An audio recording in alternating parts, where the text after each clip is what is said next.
Hello, Black Women Amplified family. This is your girl, Monica Wisdom. I am the owner, founder, and CEO of Black Women Amplified. Our website is blackwomenamplified.com. I ask that you bookmark the website and check often. Also, sign up to our email list so that you can get news and information that happens outside of social media. You can go to blackwomenamplified.com /power story. POWERSTORY, and you will receive a ebook that is 5 ways to monetize your story. So get connected. Make sure that you subscribe to this channel, that you like this broadcast, and let's get into the topic. First of all, I want to say thank you so much for listening to the Black Women Amplified podcast. I am really excited that um, I don't have my headphones on. Can you all hear me? Can you hear me? Um, yes, I'm just getting used to StreamYard and going live. I'm the background girl who's now out front, being visible and representing my brand the best way that I know how. Black Women Amplified is a podcast. So we are on season 3. This is the season of you. And our latest interview is with Chapel Hart, the country music trio from Mississippi. And I am really excited for you all to hear our conversation. You can hear it tomorrow on, hopefully, my editor will have it ready to me soon. We're in the second version of editing. If you don't know anything about podcasting and me being incredibly picky about audio, I want to make sure that you all have a good experience for your ears. So sometimes my editor gets it right the first time, and sometimes we have to go back through and correct some things. So anyway, Chapel Hart, Mississippi Trio. I can't wait for you to hear the story of how this conversation came about. But we're all excited because Beyonce is putting out her country music album, and I can't wait to hear it. I like the first song, Texas Hold'em, and 16 Carriages, the first 2 songs, I should say. And it's really quite intriguing to see her methodology and her strategy of reclaiming our music. People say that it started with the Renaissance, but I want to say it started with Beychella, her performance at Coachella that happened. That if you have not watched it, go to Netflix. It is there. Um, I remember that back before um, she performed at Coachella, there was a lot of controversy going around because people were taking the moves and taking the moves and the energy and the vibrancy of historically Black college bands and dance corps uh, and sororities and fraternities, but not giving Black people credit for what it was. So Beyonce doesn't like you don't give her people credit for the work that they do, and so she did Beychella to remind the people that this is where it came from. And the story that she put out was that it was about um, she never went to college and she always wanted to go to HBCU. And because she didn't go to HBCU, she wanted to have that experience. So she did it on stage. But it was also to remind people that this is where these moves come from. This is where this is the history of the historically Black colleges. So she put a huge highlight on historically Black colleges.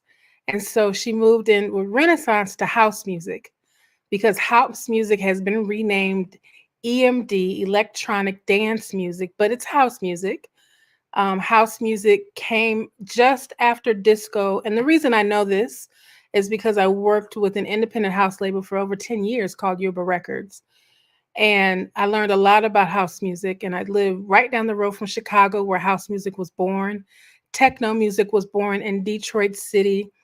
The house scene out of New York um, came out of the birth of the out of as disco was leaving, house music was evolving along with hip hop. So disco had branched out, jazz had branched out, and new sounds were being formed called house and hip hop. And I remember, being a kid and dancing to disco. The Jacksons used to do disco. The Jackson 5 did disco. There was a lot of disco bands. And Studio 54 was a big place. And then as a young person, I would drive up to Chicago. It's 4 hours up the road. I would drive up to Chicago and we would go to an area at that time was called Boys Town. And you would walk into any place in Chicago and there was house music playing. In some places in the South, you go and there's country music. There's places you go and there's jazz or, chill music, coffee house music. But in Chicago, you go to the bank, it's house music. You go to the mall, it's house music. It is truly the house music city. And Frankie Knuckles is considered the godfather of house music. But there were many other people who were also out there doing the thing. And it's back when we had cassette tapes and they would tape together sounds and then play in these big, huge warehouses, which is why it's called house music, because the places where people partied. And it was safe places for marginalized people to go and express themselves fully, especially the gay community. And so, yeah, so Renaissance was about, and this isn't a conversation about Beyonce, but she is truly moving with intention. And as she moves into country music with her album Cowboy Carter. So I went on the TikTok today and said, what is the record about? I'm not going to go verbatim about what it's about. If you're on here watching, hello, everybody. Hello. I'm excited for you to be here, but I'm just appreciating the work that Beyonce is doing and reclaiming our music in a way that says we've been here. Even her song Texas Hold'em had Rhiannon Gibbons, Rhiannon Gibbons, make sure I say her, I always get her and Rihanna confused. Rhiannon Gibbons, who is a Pulitzer Prize winning musician. And on Texas Hold'em, she is playing the banjo, right? And I believe the viola. So when music opens up, it is Rhiannon playing the banjo. And as many people have learned, which I have known for years, the banjo came out of Africa. And it is the cornerstone of country music. And I just learned today that, well, I'll let the information come out. People have all their theories. But anyway, she's bringing, even in the beginning of Texas Hold'em, when you hear the radio switching and you hear Maybelline is Chuck Berry. Chuck Berry is one of the fathers of rock and roll music. So I think that gives a hint to Act 3 being about rock music, because the music came out of the blues, came out of jazz, and it came out of being marginalized and oppressed. And there's very few places in that time that Black people had to express themselves. And music was a big part of our expression. Music, dance, the arts, those were our safe spaces. And even now, they're still our safe spaces. So bravo to Beyonce and her new project, Cowboy Carter. And we all know the root to the word cowboy. The roots of the word cowboy comes from the enslaved people. They were the cowboys were the people who handled the cows, or the horse boy, or the field boy, right? So the boy, meaning because we were considered subhuman, we were considered subhuman. So being subhuman, we were never, men and women were called girls and boys or bees. I'm not even going to get into all that right now. But bravo. And I'm excited that Chapel Hart will be on the podcast, the Black Women Amplified podcast, and it'll be available tomorrow, midnight at the latest. Lord, I'm praying that my editor has the audio to me soon so that I can get all the things ready for you all to listen, because it was a great conversation. These women are working hard and they are independent artists. Chapel Heart are independent artists, and they are out there making it happen with prayer and hard work. And I fell in love with them. The two sisters, Devin and Danica, and their cousin Tree. And they were just a delight to talk to. They were honest and authentic and full of vibrancy and life. And we're going to book a part two sometime, hopefully in season 4. We can get them back on the podcast. But we had a great time, an absolutely fantastic time. Also, if you go to season 2, Reese Palmer is on season 2. Reese Palmer is how I even discovered that there are Black women singing country music.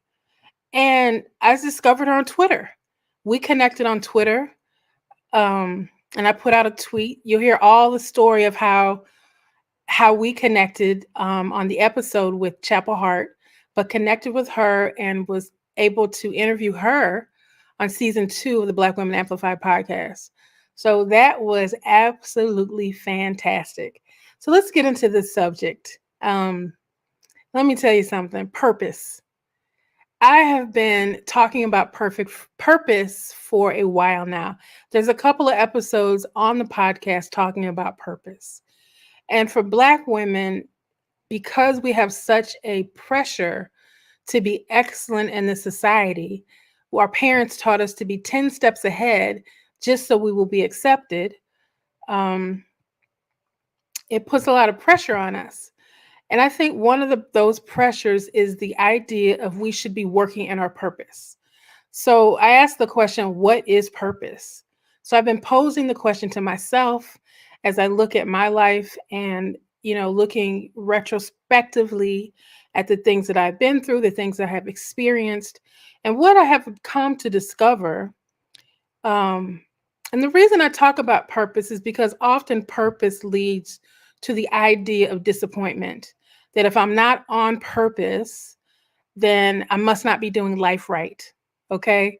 So we feel the stress, we feel this angst, we feel this anxiety because am I doing the things that I was born to do? Well, when we get to that area, we get to that emotion, to get to that feeling, we kind of have to step back and really understand that purpose, the way that we understand it, as if this big thing that we were born to do on this planet, at least the perspective of it is something that we have to really harness or understand or discover. But the truth is, this is the truth. And let me tell you, I'm going to go a little biblical. If you're not know that I'm a Christian girl, and I will talk about Christian principles. I will talk about all types of principles. I respect all types of religion and belief systems. But I should have written it down, but there is a verse in the Bible that talks about we were divinely fashioned in our mother's womb, and God knew us before we were born. So we were born with what is called the purpose. The way that we experience life, the way that we view life, the way that we love life or dislike life, our taste, our sensibilities, our personalities, our our idiosyncrasies, our all the things about us, all the components of who we are. It's about to start storming. Okay, this ain't gonna be long because I am not gonna be around all this electricity when the storm comes down. But all of the things that we are, that's our purpose. We are to experience life as we experience life. There's not a way that we're supposed to do it. There's no right way, there's no wrong way. There is just the way that we experience it ourselves. How you experience life is your purpose. How I experience life is my purpose. what we appreciate, what we love, what we're passionate about. And I attribute it to our purpose being like our swag, right? You know, the way that we walk down the street, or the way that we fall in love, the way that the type of movies we enjoy, the things that we want to talk about, the things we want to ignore, the things we dislike, um, are the things that we're attracted to in life. That the calling that we have on our life, that's our purpose. Our purpose is not something that we find. Our purpose is something that we are. And it's important that we recognize that who you are right now, who we are right now, is our purpose. And we often get confused with what purpose is and what our aspirations and goals are. Aspiration and goals have nothing to do with our purpose. And this is all in my opinion. Have nothing to do with our purpose. And I say this because when I was a cosmetologist, had thousands of conversations about this, I promise you. And people are always looking like, should I stay at this job? Should I stay with my husband? These are the questions that were posed to me. And even in my coaching business, these like, what should I be doing with my life? I feel like I don't feel fulfilled. Well, being fulfilled is different than purpose, right? Your purpose can fulfill you or not. Being fulfilled means that you have a sense of joy and passion about what you're doing. So those are the questions to ask yourself. Do I have joy and passion in what I am doing? But your purpose is what you decide to do with your joy and your passion, how you experience joy and passion. You know, how the goals and aspirations that you have. Your goal and aspiration could be to write a book, to tell your story, right? I'm an advocate, huge advocate for people telling their story. Please tell your stories. Please write them down. Please archive your stories.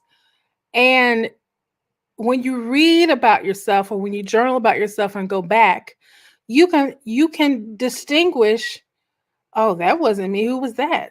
What personality was that? So the more that you understand who you are, the more you will understand your walk and your calling. But that requires self-discovery. That requires focus.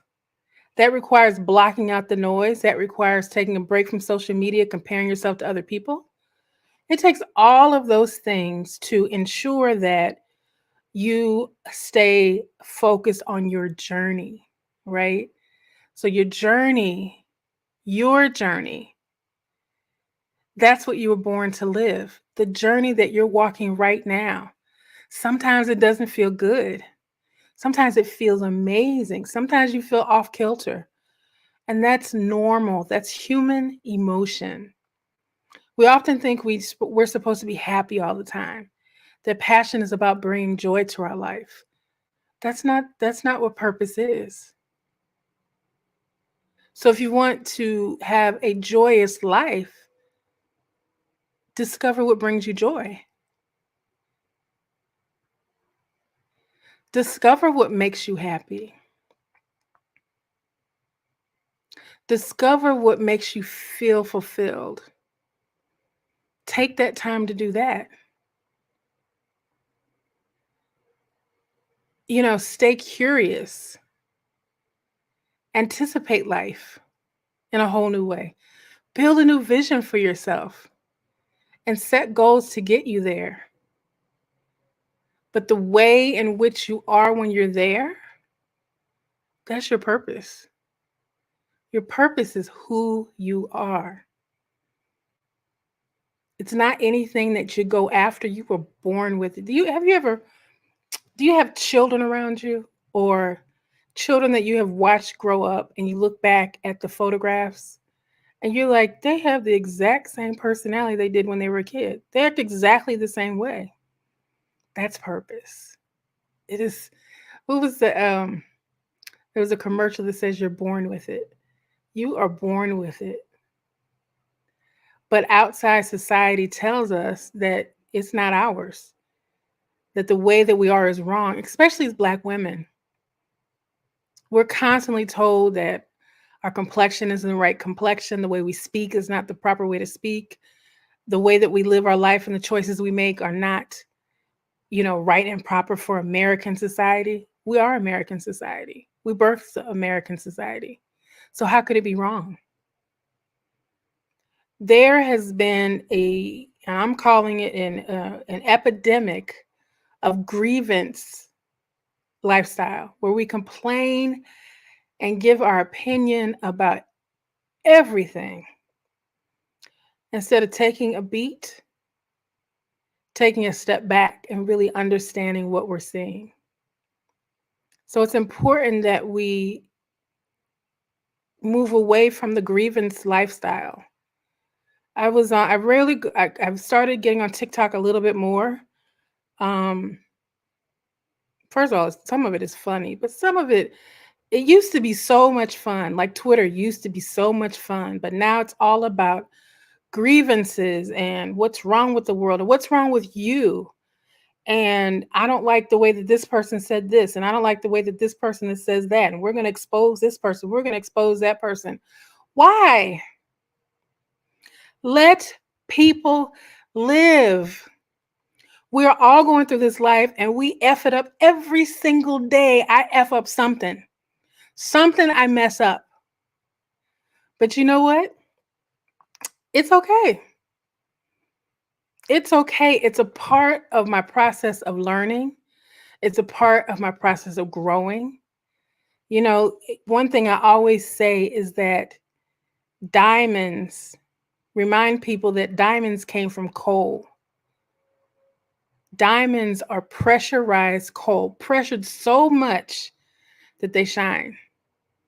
That's purpose. So it's not about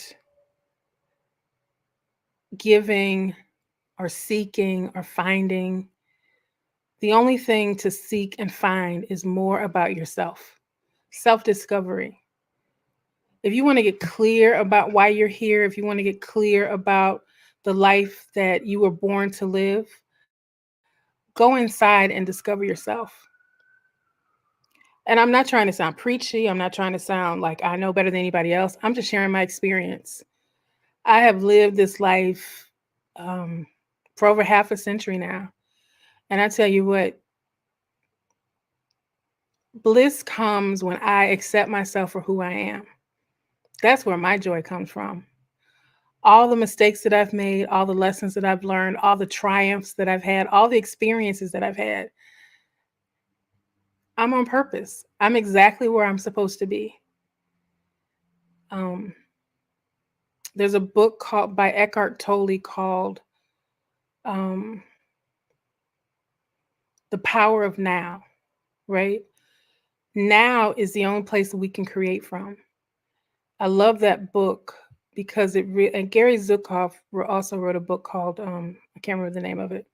I'll link them in the bio, in the comments, but I'll list them, I should say. But there's a seed of the soul. There's an understanding that we have to have with ourselves that we are who we are. Self-acceptance. I'm a mess. I tell people all the time. People are like, Monica, I'm like, okay, if you say so. Doesn't mean I feel bad about myself or I have low self-esteem